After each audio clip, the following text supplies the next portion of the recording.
ਮੈਂ ਜ਼ਰੂਰੀ ਨਹੀਂ ਕਹਿੰਦਾ ਕਿ ਜਿਹੜੇ ਨਵੇਂ CPA ਉਹ ਅੱਛੇ ਨਹੀਂ ਹੋਣਗੇ, ਪਰ ਜਦੋਂ ਕਿਸੇ ਨੇ ਉਹਨਾਂ ਨੇ ਇੰਟਰਨਸ਼ਿਪ ਕਿਸੇ ਅੱਛੇ ਐਕਸਪੀਰੀਅੰਸ CPA ਨਾਲ ਕੀਤੀ ਹੈ ਜਾਂ ਕਿਸੇ ਵੱਡੀ ਅਕਾਊਂਟਿੰਗ ਫਰਮ ਵਿੱਚ ਕੀਤੀ ਹੈ, ਉਹਦਾ ਕਾਫੀ ਫਾਇਦਾ ਹੋ ਜਾਂਦਾ।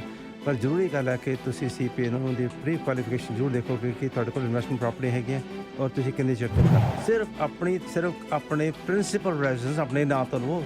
ਜਿਹੜੇ ਬਾਕੀ ਪ੍ਰਾਪਰਟੀਆਂ ਹੈਗੀਆਂ ਉਹਨਾਂ ਵਾਸਤੇ ਤੁਸੀਂ ਆਪਣੇ ਵਕੀਲ ਦੇ ਨਾਲ ਆਪਣੇ ਅਕਾਊਂਟੈਂਟ ਨਾਲ ਗੱਲ ਕਰਕੇ ਇੱਕ ਟਰਸਟ ਬਣਾਓ ਜਾਂ ਕਾਰਪੋਰੇਸ਼ਨ ਬਣਾਓ। ਹੁਣ ਇਹਨਾਂ ਚੀਜ਼ਾਂ ਵਾਸਤੇ ਤੁਹਾਨੂੰ ਐਕਸਪਰਟ ਦੀ ਲੋੜ ਹੈਗੀ ਹੈ, ਅਦਰਵਾਈਜ਼ ਤੁਸੀਂ ਸਾਰਾ ਕੁਝ ਜਿਹੜੀਆਂ ਇਨਵੈਸਟਮੈਂਟ ਪ੍ਰਾਪਰਟੀਜ਼ ਨੇ ਉਹ ਆਪਣੇ ਨਾਂ 'ਤੇ ਨਹੀਂ ਲੈਣੀ ਚਾਹੀਦੀਆਂ, ਕਦੇ ਵੀ ਨਹੀਂ ਲੈਣੀਆਂ ਚਾਹੀਦੀਆਂ। ਸੋ ਗੱਲ ਕਰ ਰਹੇ ਸਾਂ ਅਸੀਂ ਕਿ ਜਦੋਂ ਕੋਈ ਪ੍ਰਾਪਰਟੀ ਖਰੀਦਣੀ ਹੈ, ਘਰ ਰਹਿਣ ਵਾਸਤੇ ਖਰੀਦਣਾ ਜਾਂ ਇਨਵੈਸਟਮੈਂਟ ਵਾਸਤੇ, ਤੇ ਬਹੁਤ ਸਾਰੀਆਂ ਚੀਜ਼ਾਂ ਨੇ ਜਿਨ੍ਹਾਂ ਦਾ ਇੱਕ ਆਮ ਇਨਸਾਨ ਨੂੰ ਨਹੀਂ ਪਤਾ ਹੁੰਦਾ। ਅਤੇ ਜਿਸ ਤਰ੍ਹਾਂ ਮਾਰਕੀਟ ਦਾ ਸਿਲਸਿਲਾ ਪਿਛਲੇ ਦਿਨਾਂ 'ਚ ਚੱਲਦਾ ਰਿਹਾ, ਉਹਦੇ 'ਚ ਜ਼ਿਆਦਾਤਰ ਰਿਆਲਟਰ ਜਾਂ ਹੋਰ ਲੋਕ ਵੀ ਇਹਨਾਂ ਚੀਜ਼ਾਂ ਵੱਲ ਧਿਆਨ ਨਹੀਂ ਦਿੰਦੇ ਕਿਉਂਕਿ ਬੜੀ ਇੱਕ ਭੱਜ ਦੌੜ ਦਾ ਮਾਹੌਲ ਬਣਿਆ ਹੋਇਆ ਸੀ। ਪਰ ਇੰਪੋਰਟੈਂਟ ਚੀਜ਼ਾਂ ਨੇ ਜਿਹੜੀਆਂ ਹਰ ਕੰਜ਼ਿਊਮਰ ਨੂੰ, ਹਰ ਬਾਇਰ ਨੂੰ ਪਤਾ ਹੋਣੀਆਂ ਚਾਹੀਦੀਆਂ ਨੇ। ਸੋ ਅੱਜ ਅਸੀਂ ਉਹਦੇ ਬਾਰੇ ਗੱਲਬਾਤ ਕਰਾਂਗੇ ਅਤੇ ਸਾਡੇ ਨਾਲ ਨਵਤਾਜ ਚੰਡੋਕ ਨੇ ਜਿਹੜੇ ਕਿ ਰੀਅਲ ਸਟੇਟ ਇਨਵੈਸਟਮੈਂਟ ਕੋਚ ਨੇ ਅਤੇ ਆਪਣੇ ਲੰਬੇ ਚੌੜੇ ਤਜਰਬੇ 'ਚੋਂ ਕੁਛ ਬਹੁਤ ਹੀ ਇੰਪੋਰਟੈਂਟ ਗੱਲਾਂ ਸਾਡੇ ਨਾਲ ਸ਼ੇਅਰ ਕਰਨਗੇ। ਨਵਤਾਜ ਜੀ, ਬਹੁਤ ਬਹੁਤ ਸ਼ੁਕਰੀਆ ਜੀ ਆਇਆਂ ਨੂੰ। ਸਤਿ ਸ਼੍ਰੀ ਅਕਾਲ। ਅਤੇ ਬਹੁਤ ਸਾਰੀਆਂ ਗੱਲਾਂ ਨੇ, ਕੁਛ ਗੱਲਾਂ ਤਾਂ ਚਲੋ ਜਿਵੇਂ ਕਹਿੰਦੇ ਨੇ ਇੰਸਪੈਕਸ਼ਨ ਵਗੈਰਾ ਜਦੋਂ ਕਰਾਈ ਜਾਂਦੀ ਹੈ ਅਤੇ ਉਦੋਂ ਦੱਸੀਆਂ ਜਾਂਦੀਆਂ ਨੇ, ਪਰ ਜਿਵੇਂ ਤੁਸੀਂ ਗੱਲ ਕਰ ਰਹੇ ਸੀ ਕਿ ਕਾਫੀ ਕੁਛ ਇਹੋ ਜਿਹਾ ਜਿਹੜਾ ਹਰੇਕ ਨੂੰ ਨਹੀਂ ਪਤਾ ਹੁੰਦਾ ਅਤੇ ਦੱਸਿਆ ਵੀ ਨਹੀਂ ਜਾਂਦਾ। ਜੀ, ਸਭ ਤੋਂ ਪਹਿਲੇ ਮੈਂ ਸਭ ਨੂੰ ਸਰੋਤਿਆਂ ਨੂੰ ਦੱਸਣਾ ਚਾਹੁੰਦਾ ਕਿ ਮੈਂ ਇੱਕ ਰੀਅਲ ਸਟੇਟ ਏਜੰਟ ਜਾਂ ਮੌਰਗੇਜ ਬ੍ਰੋਕਰ ਨਹੀਂ ਹਾਂ।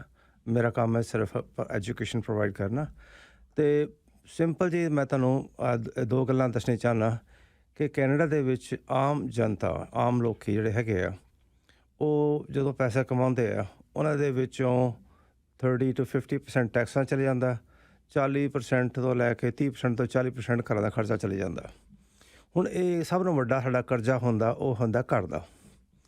ਜਦੋਂ ਅਸੀਂ ਘਰ ਲੈਣਾ, ਭਾਵੇਂ ਇਨਵੈਸਟਮੈਂਟ ਵਾਸਤੇ ਲੈਣਾ ਜਾਂ ਕਿਸੇ ਚੀਜ਼ ਵਾਸਤੇ ਲੈਣਾ, ਉਹਦੇ ਵਿੱਚ ਕਈ ਗੱਲਾਂ ਹੈਗੀਆਂ ਜਿਹੜਾ ਸਾਨੂੰ ਬਹੁਤ ਜ਼ਿਆਦਾ ਧਿਆਨ ਰੱਖਣਾ ਚਾਹੀਦਾ। ਹੁਣ ਸਪੋਜ਼ ਕਰੋ ਕਿ ਤੁਸੀਂ ਘਰ ਲੈਣਾ ਹੈਗਾ, ਅਤੇ ਪਹਿਲੀ ਗੱਲ ਜਿਹੜੇ ਆਮ ਇਨਸਾਨ ਲੋਕੀ ਜਾਂ ਕੈਨੇਡੀਅਨ ਲੋਕੀ ਨਹੀਂ ਕਰਦੇ, ਉਸ ਚੀਜ਼ ਦਾ ਧਿਆਨ ਨਹੀਂ ਕਰਦੇ, ਉਸ ਨੂੰ ਕਹਿੰਦੇ ਨੇ ਕ੍ਰਾਈਮ। ਕਿ ਤੁਹਾਨੂੰ ਪਤਾ ਹੈ ਕਿ ਜਿਹੜਾ ਕ੍ਰਾਈਮ ਹੈ ਕਿਸ ਏਰੀਏ 'ਚ ਜ਼ਿਆਦਾ ਹੁੰਦਾ। ਹੁਣ ਸਾਡੇ ਬਹੁਤ ਸਾਰੇ ਲੋਕਾਂ ਦਾ ਖਿਆਲ ਹੈ ਜੀ ਨਹੀਂ, ਕ੍ਰਾਈਮ ਉੱਥੇ ਹੁੰਦਾ ਜਿੱਥੇ ਗਰੀਬ ਲੋਕ ਰਹਿੰਦੇ ਆ। ਇਹ ਗੱਲ ਠੀਕ ਨਹੀਂ ਆ। ਸ਼ਾਇਦ ਮਿਡਲ ਕਲਾਸ 'ਚ ਹੁੰਦਾ ਹੋਵੇ, ਸ਼ਾਇਦ ਉਹਦੇ ਵਿੱਚ ਵੀ ਠੀਕ ਨਹੀਂ ਆ। ਕੀ ਬਹੁਤ ਅਮੀਰ ਘਰਾਂ 'ਚ ਵੀ ਹੁੰਦਾ? ਜੀ ਹਾਂ, ਉੱਥੇ ਵੀ ਹੁੰਦਾ। ਹੁਣ ਜਦੋਂ ਤੁਸੀਂ ਘਰ ਲੈਣ ਤੋਂ ਪਹਿਲਾਂ ਕਿਸੇ ਏਰੀਏ ਦੇ ਵਿੱਚ ਜਾਣਾ ਚਾਹੁੰਦੇ ਹੋ ਤਾਂ ਤੁਸੀਂ ਪਹਿਲੀ ਗੱਲ ਚੈੱਕ ਕਰਨੀ ਹੈ ਕਿ ਉਸ ਦਾ ਕ੍ਰਾਈਮ ਰੇਟ ਕੀ ਹੈ। ਕੀ ਤੁਹਾਡੀ ਮਾਂ, ਭੈਣ, ਬੇਟੀ ਸਾਰਾ ਸੇਫ ਹੈ? ਕੀ ਤੁਸੀਂ 11 ਵਜੇ ਰਾਤ ਨੂੰ ਘਰ ਆ ਸਕਦੇ? ਤੁਹਾਡੀ ਬੇਟੀ ਘਰ ਆ ਸਕਦੀ ਹੈ? ਕੀ ਤੁਹਾਡੀ ਗੱਡੀ ਡਰਾਈਵ ਵਿੱਚ ਖੜੋਤੀ ਹੈ, ਕੋਈ ਕਾਰ ਜੈਕ ਨਹੀਂ ਕਰੇਗਾ? ਇਹਨਾਂ ਚੀਜ਼ਾਂ ਦਾ ਸਭ ਨੂੰ ਇੱਕੋ ਸਿੰਪਲ ਚੀਜ਼ ਹੈਗੀ ਆ, ਉਸ ਨੂੰ ਕਹਿੰਦੇ ਨੇ, ਇੱਕ ਵੈਬਸਾਈਟ ਆ, ਉਸ ਨੂੰ ਕਹਿੰਦੇ ਨੇ crimespot.com। ਪਹਿਲਾਂ ਉਸ ਸਾਈਟ 'ਤੇ ਜਾ ਕੇ ਦੇਖ ਲਓ ਕਿ ਭਾਈ ਇਸ ਏਰੀਏ 'ਚ ਮੈਂ ਰਹਿਣਾ, ਕਿ ਇਸ ਘਰ ਦੇ ਵਿੱਚ ਕਿੰਨੀ ਬਰਗਲਰੀਜ਼ ਹੋਈਆਂ, ਡੇਲਾਈਟ ਰੋਬਰੀਜ਼ ਕਿੰਨੀਆਂ ਹੋਈਆਂ, ਪਰਸ ਸਨੈਚਿਸ ਕਿੱਦਾਂ ਹੋਈਆਂ, ਕਿੰਨੇ ਰੇਪ ਹੋਏ ਆ, ਕਿ ਇਸ ਏਰੀਆ ਦੇ ਵਿੱਚ ਕੋਈ ਜਿਹੜਾ ਹਾਫਵੇ ਹਾਊਸਿਸ ਹੈ ਜਿਹਦੇ 'ਚ ਕ੍ਰਿਮੀਨਲ ਰਿਲੀਜ਼ ਕਿਤੇ ਕੀ ਤੁਹਾਡੇ ਘਰ ਦੇ ਕੋਲ ਹੈਗਾ। ਇਹਨਾਂ ਚੀਜ਼ਾਂ ਦਾ ਖਿਆਲ ਬਹੁਤ ਜ਼ਰੂਰੀ ਹੈ ਕਿਉਂਕਿ ਕੱਲ੍ਹ ਤੁਹਾਡੇ ਅਤੇ ਤੁਹਾਡੇ ਪਰਿਵਾਰ ਦੀ ਸੇਫਟੀ 'ਤੇ ਇਹਨਾਂ ਗੱਲਾਂ ਦਾ ਬੜਾ ਫਰਕ ਪਏਗਾ। ਪਹਿਲਾ crimespot.com 'ਤੇ ਤੁਸੀਂ ਖੁਦ ਜਾ ਸਕਦੇ ਹੈਗੇ ਹੋ। ਦੂਸਰੀ ਗੱਲ ਹੈ ਕਿ ਮੈਂ ਤੁਹਾਨੂੰ ਇੱਕ ਛੋਟੀ ਜਿਹੀ ਬੜੀ ਇੰਟਰਸਟਿੰਗ ਗੱਲ ਸੁਣਾਉਣਾ ਕਿ ਮੇਰੇ ਨਾਲ ਕੀ ਹੋਇਆ। ਇਹ ਗੱਲ 2008 ਦੀ ਹੈਗੀ ਆ। ਇੱਕ ਇਨਸਾਨ ਨੇ ਮੈਨੂੰ ਫੋਨ ਕੀਤਾ ਬਰੈਂਪਟਨ ਦੇ ਵਿੱਚੋਂ ਹੀ ਕਿ ਜੀ ਸਰ, ਮੇਰਾ ਇੱਕ ਟਾਊਨ ਹਾਊਸ ਹੈਗਾ ਅਤੇ ਮੈਨੂੰ ਸਵੇਰੇ ਪੈਸੇ ਚਾਹੀਦੇ ਆ। ਅਤੇ ਮੈਂ ਕਿਹਾ ਠੀਕ ਹੈ, ਲੈ ਲੈ, ਮੈਂ ਤਾਂ ਸਵੇਰੇ ਕੈਲਕੂਲੇਟ ਜਾ ਰਿਹਾ, ਮੇਰੇ ਕੋਲ ਟਾਈਮ ਨਹੀਂ ਹੈਗਾ ਅਤੇ ਮੈਂ ਬੰਦੇ ਨੂੰ ਭੇਜ ਦਿੰਦਾ। ਉਹ ਬੰਦਾ ਕਹਿੰਦਾ ਘਰ ਤਾਂ ਠੀਕ ਹੈ ਜੀ।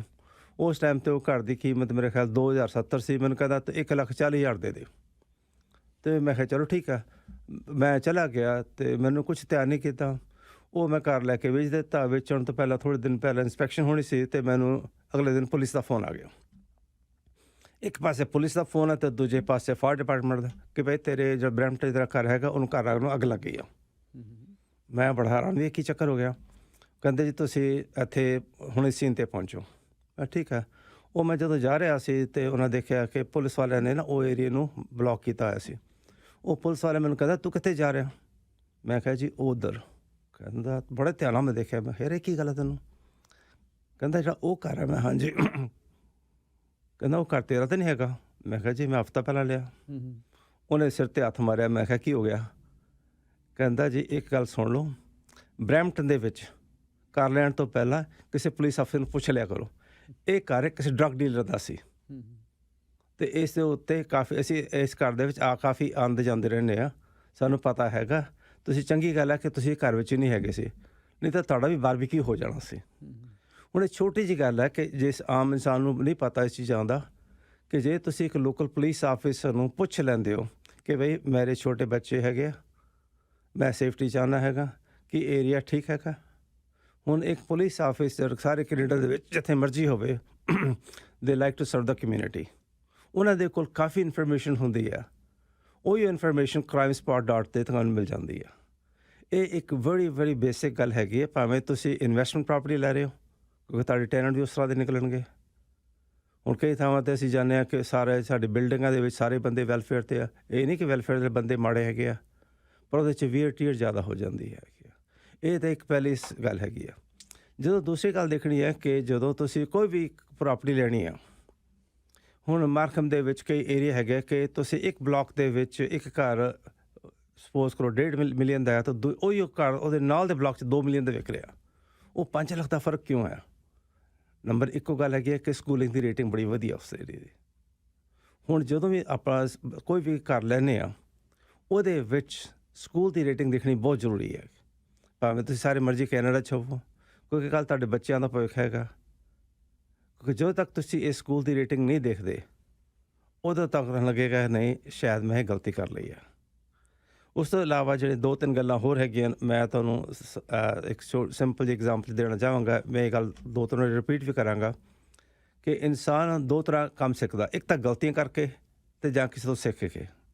ਗਲਤੀਆਂ ਕਰਕੇ ਬੜਾ ਮਹਿੰਗਾ ਪੈ ਜਾਂਦਾ ਜੀ। ਹੁਣ ਜਦੋਂ ਇਹ ਬਹੁਤ ਸਾਰੇ ਲੋਕ ਘਰ ਲੈ ਲੈਂਦੇ ਨੇ ਬਗੈਰ ਪੁੱਛਿਆ ਨਾ ਜਾਂ ਬਗੈਰ ਕੀਤੇ। ਹੁਣ ਮੈਂ ਤੁਹਾਨੂੰ ਇੱਕ ਹੋਰ ਛੋਟੀ ਜਿਹੀ ਗੱਲ ਸੁਣਾਉਣਾ। ਇਹ 2-3 ਮਹੀਨੇ ਦੀ ਗੱਲ ਹੈ। ਇੱਕ ਇਨਸਾਨ ਆਪਣੇ ਵੈਲੈਂਡ ਦੇ ਵਿੱਚ ਪ੍ਰਾਪਰਟੀ ਆਈ। ਉਹ ਬੰਦਾ ਆਪ ਫਾਇਰਮੈਨ ਆ, ਔਰ ਫਾਇਰਮੈਨ ਰਿਟਾਇਰ ਹੋ ਗਿਆ, 20 ਸਾਲ ਤੋਂ ਕਾਂਟਰੈਕਟਰ ਹੈਗਾ। ਅਤੇ ਉਹਨੇ ਮੈਨੂੰ ਫੋਨ ਕੀਤਾ ਕਿ ਮੈਂ ਕੀ ਕਰਨਾ। ਮੈਂ ਕਿਹਾ ਨਹੀਂ, ਜਦੋਂ ਵੀ ਘਰ ਕੋਈ ਲੈਣਾ ਨਾ ਤਾਂ ਉਹਦੀ 2 ਵਾਰੀ ਇੰਸਪੈਕਸ਼ਨਾਂ ਕਰਾਉਣੀਆਂ। ਕਹਿੰਦਾ 2 ਵਾਰੀ ਯਾਰ $1000 ਮੇਰਾ ਵੱਧ ਲੱਗ ਜਾਏਗਾ। ਮੈਂ 1000 ਨਾਲ ਪੀਸ ਆਫ ਮਾਈਂਡ ਮਿਲ ਜਾਏਗਾ। ਕਹਿੰਦਾ ਨਹੀਂ। ਉਸਨੇ ਕਰ ਲਿਆ। ਉਹ ਜਿਹੜਾ ਘਰ ਉਹਦੀ ਬੇਸਮੈਂਟ ਸੀ, ਜਿਹੜੇ ਜੋਇਸਟ ਹੈਗੇ ਸੀ ਥੱਲੇ ਜਿੱਥੇ ਸਾਰਾ ਘਰ ਖੜੋਂਦਾ, ਉਹ ਗਲੇ ਹੋਏ ਸੀ। ਅੱਛਾ। 4.5 ਲੱਖ ਦਾ ਕਰ ਲਿਆ, ਮਾਰਕੀਟ ਮੜ ਕੇ ਬੈਠ ਗਈ। ਉਸ ਤੋਂ ਇਲਾਵਾ ਇੱਕ ਉਹਨੇ ਹੋਰ ਵੱਡੀ ਗਲਤੀ ਕੀਤੀ, ਉਸ ਨੂੰ ਕਹਿੰਦੇ ਨੇ ਕ੍ਰਾਸ ਕੋਲੈਟਰਲ। ਖੈਰ ਮੈਂ ਉਸ ਬਾਰੇ ਹੁਣ ਬਾਅਦ 'ਚ ਗੱਲ ਕਰਾਂਗਾ। ਉਹ ਜਦੋਂ ਕਰ ਲਿਆ ਅਤੇ ਘਰ ਜਾ ਕੇ ਜਦੋਂ ਉਹਨੇ ਦੇਖਿਆ ਕਿ ਮੈਂ ਮਾੜਾ ਮੋਟਾ ਠੀਕ ਕਰਾਂ, ਤੇ ਦੇਖਿਆ ਤਾਂ ਜੋਇਸ ਤਾਂ ਸਾਰੇ ਗਲੇ ਹੋਇਆ। ਉਹ ਤਾਂ ਘਰ ਤਾਂ ਡਿੱਗ ਸਕਦਾ। ਹੁਣ ਉਹ ਘਰ ਜਿਹੜਾ 4.5 ਲੱਖ ਦਾ ਸੀ, ਪਹਿਲੀ ਵਾਰ ਨਹੀਂ ਸੀ ਪਤਾ ਲੱਗਿਆ? ਪਹਿਲੀ ਵਾਰ ਨਹੀਂ ਪਤਾ ਲੱਗਿਆ। ਅੱਛਾ। ਉਹਨਾਂ ਨੇ ਇੰਸਪੈਕਸ਼ਨ ਕਰਾਈ ਨਹੀਂ, ਖੁਦ ਕਿ ਮੈਂ ਆਪ ਹੀ ਹੈਗਾ, ਮੈਨੂੰ ਕੀ ਲੋੜ ਪਈ ਆ। ਹੁਣ ਮੈਂ ਇਸ ਗੱਲ ਨੂੰ ਕਦੇ ਵੀ ਨਹੀਂ ਕਹਿੰਦਾ ਕਿ ਨਹੀਂ ਇੰਸਪੈਕਸ਼ਨ 2 ਵਾਰੀ ਕਰਾਓ। 2 ਓਪੀਨੀਅਨਸ ਆਰ ਬੈਟਰ ਦੈਨ 1। ਕਿ $1000 ਲੱਗ ਜਾਏਗਾ, 2000 ਲੱਗ ਜਾਏਗਾ, ਕੋਈ ਗੱਲ ਨਹੀਂ ਹੈਗੀ। ਇੰਨੀ ਵੱਡੀ ਇਨਵੈਸਟਮੈਂਟ ਕਰ ਰਹੇ ਹੋ ਤੁਸੀਂ। ਉਸ ਵਿਚਾਰੇ ਦਾ ਬੰਦੇ ਦਾ ਨਾ ਹੱਲ ਹੋਇਆ ਕਿ ਉਹਦਾ ਆਪਣਾ ਘਰ ਵੀ ਪ੍ਰੋਬਲਮ 'ਚ ਆ ਗਿਆ। 1.4 ਮਿਲੀਅਨ ਦਾ ਘਰ ਸੀ, ਉਹ ਪ੍ਰਾਪਰਟੀ ਵੀ ਹਲੇ ਗਈ। ਉਸ ਨੂੰ ਕਰ ਕੇ 4.5 ਲੱਖ ਦਾ ਘਾਟਾ ਪਿਆ। ਕਿਸ ਗੱਲ ਗਲਤੀ ਕਰਕੇ ਕਿ ਮੈਂ ਇੱਕ ਇੰਸਪੈਕਸ਼ਨ ਨਹੀਂ ਕਰਾਈ। ਔਰ ਉਹ ਬੰਦਾ ਪੜ੍ਹਿਆ ਲਿਖਿਆ ਕੈਨੇਡੀਅਨ ਹੈਗਾ, ਉਹ ਇਹਨਾਂ ਗੱਲਾਂ ਦਾ ਬਹੁਤ ਧਿਆਨ ਰੱਖਣਾ ਪੈਂਦਾ। ਹੁਣ ਮੈਂ ਨੈਕਸਟ ਗੱਲ ਜਿਹੜੀ ਗੱਲ ਕਰਨ ਲੱਗਾ, ਨੈਕਸਟ ਗੱਲ 'ਤੇ ਜਾਣ ਤੋਂ ਪਹਿਲਾਂ ਜਿਹੜੀ ਇਹ ਤੁਸੀਂ ਸਾਈਟ ਦੱਸੀ ਉਹਦੇ ਕੀ ਸਪੈਲ ਕਰਦੇ ਨੇ? ਕਿ crimespot.com। crimespot? ਹਾਂਜੀ, SPOT। ਹਾਂਜੀ, crimespot.com ਜੀ। ਤਾਂ ਜੀ ਤੁਸੀਂ ਕਈ ਗੱਲਾਂ ਦੱਸੀਆਂ ਨੇ, ਮੇਰੇ ਕੋਲ ਕੁਛ ਮੈਸੇजेस ਆਏ ਨੇ। ਪਹਿਲਾਂ ਤਾਂ ਥੋੜ੍ਹਾ ਜਿਹਾ ਕਲੀਅਰ ਕਰ ਲਈਏ, ਇਹ ਸਾਈਟ ਹੈਗੀ ਹੈ spotcrime.com। spotcrime ਹਾਂਜੀ। ਓਕੇ, ਇਹ ਕ੍ਰਾਈਮ ਸਪੌਟ ਨਹੀਂ ਹੈ, ਕ੍ਰਾਈਮ ਸਟਾਪ ਨਹੀਂ ਹੈ, ਸਪੌਟ ਕ੍ਰਾਈਮ ਜੀ। ਉਹ ਜਾਂ ਲੋਕਲ ਪੁਲਿਸ ਨੂੰ ਪਤਾ ਕਰ ਸਕਦੇ। ਹਾਂਜੀ। ਅਤੇ ਇੱਕ ਹੈਗਾ ਸਵਾਲ ਕਿ ਜਿਹੜੀਆਂ ਇਹ ਸਕੂਲਾਂ ਦੀ ਰੇਟਿੰਗ, ਇਹ ਕਿੱਥੋਂ ਪਤਾ ਲੱਗਦੀ ਹੈ? ਇਹ realtor.ca ਦੇ ਉੱਤੇ ਵੀ ਹੈਗੇ। ਇਹ ਪਬਲਿਕ ਇਨਫੋਰਮੇਸ਼ਨ ਹੈਗੀ ਆ। ਅਦਰਵਾਈਜ਼ ਉਹਦੀਆਂ 5-6 ਡਿਫਰੈਂਟ ਸਾਈਟਸ ਹੈਗੀਆਂ, ਤੁਸੀਂ ਉਹਦਾ ਪਤਾ ਕਰ ਸਕਦੇ ਹੋ, ਗੂਗਲ ਕਰ ਲੈਣਾ। ਅਤੇ ਖੈਰ ਹੁਣ ਤੁਸੀਂ ਅੱਗੇ ਗੱਲ ਕਰ ਰਹੇ ਸੀ, ਤੁਸੀਂ ਦੋ ਚੀਜ਼ਾਂ ਦੱਸੀਆਂ ਸੀ, ਇੱਕ ਕ੍ਰਾਈਮ ਰੇਟ, ਇੱਕ ਸਕੂਲਿੰਗ ਦੀ ਰੇਟਿੰਗ, ਅਤੇ ਤੀਸਰਾ ਇੱਕ ਬੜੀ ਮਾੜੀ ਜਿਹੀ ਗੱਲ ਹੋਈ ਹੁਣ ਪਿਛਲੇ ਸ਼ੁੱਕਰਵਾਰ ਨੂੰ। ਇੱਕ ਪਰਿਵਾਰ ਨੂੰ ਘਰੋਂ ਬਾਹਰ ਕੱਢਿਆ ਗਿਆ। ਇਹ ਗੱਲ ਬਰੈਂਪਟਨ ਦੀ ਆ। ਹੁਣ ਕੀ ਗੱਲ ਹੋਈ ਹੈ ਕਿ ਇਸ 2 ਗੱਲਾਂ ਅਸੀਂ ਬਹੁਤ ਸਾਰੇ ਲੋਕ ਧਿਆਨ ਨਹੀਂ ਕਰਦੇ। ਇੱਕ ਤਾਂ ਉਹਨੂੰ ਕਹਿ ਸਕਦੇ ਨੇ ਅੰਗਰੇਜ਼ੀ ਵਿੱਚ ਐਸੈਟ ਪ੍ਰੋਟੈਕਸ਼ਨ, ਕਿ ਜਿਹੜੇ ਤੁਹਾਡੇ ਐਸੈਟ ਹੈ ਉਹ ਪ੍ਰੋਟੈਕਟ ਕਿਸ ਤਰ੍ਹਾਂ ਕੀਤੇ ਆ। ਆਪਣੇ ਪਰਸਨਲ ਰੈਜ਼ੀਡੈਂਸ ਅਲੱਗ ਹੁੰਦਾ, ਇਨਵੈਸਟਮੈਂਟ ਅਲੱਗ ਹੁੰਦੀ ਆ। ਹੁਣ ਬਹੁਤ ਸਾਰੇ ਲੋਕ ਆਪਣੇ CPA ਦੇ ਕੋਲ ਜਾਂ ਵਕੀਲ ਦੇ ਕੋਲ ਇੰਨੀ ਸਲਾਹ ਨਹੀਂ ਕਰ ਸਕਦੇ ਜਾਂ ਕਿਸੇ ਐਕਸਪਰਟ ਕੋਲ ਜਾ ਕੇ ਇਹ ਸਲਾਹ ਨਹੀਂ ਲੈਂਦੇ ਕਿ ਮੈਂ ਕੀ ਕਰਨਾ। ਹੁਣ ਇਹ ਇੱਕ ਹਾਦਸਾ ਹੋਇਆ ਕਿ ਇੱਕ ਇਨਸਾਨ ਜਿਹਨੇ ਕੈਨੇਡਾ ਦੇ ਵਿੱਚ 40 ਸਾਲ ਕੰਮ ਕੀਤਾ ਸੀ, ਉਹਨੇ ਪਹਿਲਾ ਘਰ 2 ਲੱਖ ਦਾ ਲਿਆ ਸੀ, ਦੂਜਾ ਘਰ ਲਿਆ ਸੀ, ਉਹ ਆਲਮੋਸਟ ਪੇ ਆਫ ਹੋ ਗਿਆ ਸੀ, ਇੱਕ ਤੀਜਾ ਘਰ ਲਿਆ, ਚੌਥਾ ਘਰ ਲਿਆ, ਕਿ ਬੇਟੀ ਨੂੰ ਘਰ ਲੈ ਕੇ ਦਿੱਤਾ। ਹੁਣ ਕੀ ਹੋਇਆ ਕਿ ਉਸਨੇ ਇਸ ਨੂੰ ਕਹਿੰਦੇ ਨੇ ਲੈਵਰੇਜ, ਕਿਸੇ ਦੇ ਕਹੇ 'ਤੇ ਉਹਨੇ ਆਪਣੇ ਹੀ ਲੋਕ ਲੈ ਲਈ, ਲਾਈਨ ਆਫ ਕ੍ਰੈਡਿਟ ਲੈ ਕੇ ਦੂਸਰਾ ਘਰ ਲਿਆ। ਹੁਣ ਕੀ ਹੋਇਆ ਕਿ ਉਹ ਵਿਚਾਰੇ ਇਨਸਾਨ ਨੂੰ ਕੈਂਸਰ ਹੋ ਗਈ, 2 ਸਾਲ ਵਾਸਤੇ ਉਹ ਕੰਮ ਨਹੀਂ ਕਰ ਸਕਿਆ। ਖੈਰ ਉਹਦੇ 'ਚ ਪੈਸੇ ਉਸਨੂੰ ਮਿਲਦੇ ਰਹੇ, ਪਰ ਉਸਨੇ ਆਪਣੇ ਜਿਹੜਾ ਪੈਸੇ ਸੀ ਉਹ ਪ੍ਰੋਪਰ ਮੈਨੇਜ ਨਹੀਂ ਕਰ ਸਕਿਆ, ਕਿਉਂਕਿ ਉਹ ਸਾਰੇ ਪ੍ਰਾਪਰਟੀਆਂ ਇੱਕ ਦੂਜੇ ਨਾਲ ਕ੍ਰਾਸ ਕੋਲੈਟਰਲ ਸੀ। ਹੁਣ ਕੀ ਹੋਇਆ ਕਿ ਉਹਨੇ ਇੱਕ ਡਿਫਾਲਟ ਕੀਤਾ। ਉਹ ਡਿਫਾਲਟ ਕੀਤਾ, ਪਹਿਲੀ ਪ੍ਰਾਪਰਟੀ ਪਾਵਰ ਸੇਲ 'ਤੇ ਗਈ, ਦੂਸਰੀ ਗਈ, ਤੀਸਰੀ ਗਈ, ਜਦੋਂ ਚੌਥੀ ਆਈ ਤਾਂ ਫਿਰ ਮੈਨੂੰ ਮਿਲਣ ਆਇਆ ਕਿ ਨਹੀਂ ਮੇਰੇ ਕੋਈ ਹੈਲਪ ਕਰ। ਅਤੇ ਫਿਰ ਮੈਂ ਕਿਹਾ ਦੇਖ ਲੈਂਦੇ ਅਸੀਂ ਤੇਰੀ ਕਿਸ ਤਰ੍ਹਾਂ ਹੈਲਪ ਕਰ ਸਕਦੇ ਹਾਂ। ਜਦੋਂ ਅਸੀਂ ਉਹਦੀ ਪੂਰੀ ਛਾਣਬੀਣ ਕੀਤੀ ਅਤੇ ਮੈਂ ਦੇਖਿਆ ਤੇ ਸਾਰੀਆਂ ਪ੍ਰਾਪਰਟੀਆਂ ਕ੍ਰਾਸ ਕੋਲੈਟਰਲ ਹੈ।